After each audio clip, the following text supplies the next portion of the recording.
విజయవాడ వేదికగా BCY party రెండో ఆవిర్భావ వేడుకలను నిర్వహించారు. ఈ కార్యక్రమానికి ముఖ్య అతిథిగా ఆ పార్టీ అధినేత రామచంద్ర యాదవ్ హాజరయ్యారు. బడుగు బలహీన వర్గాల కోసం బీసీవై పార్టీ ఆవిర్భవించిందని ఆయన అన్నారు.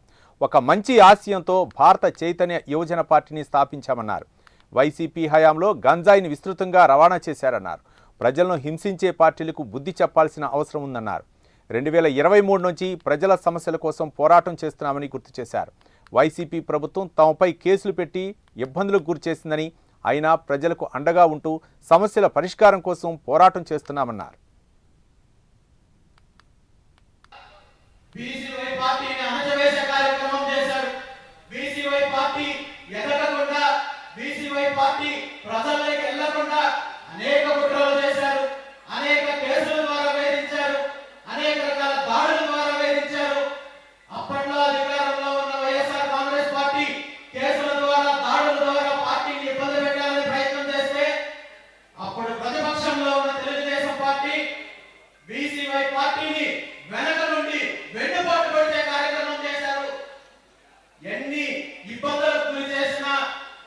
ఎన్ని రకాలుగా బీసీవై పార్టీని ప్రజల్లోకి వెళ్లకుండా అడ్డుకునే ప్రయత్నం చేసిన బీసీవై పార్టీ ఆవిర్భావం నుండి ఈ రోజు వరకు ప్రజల పక్షాన నిలబడింది.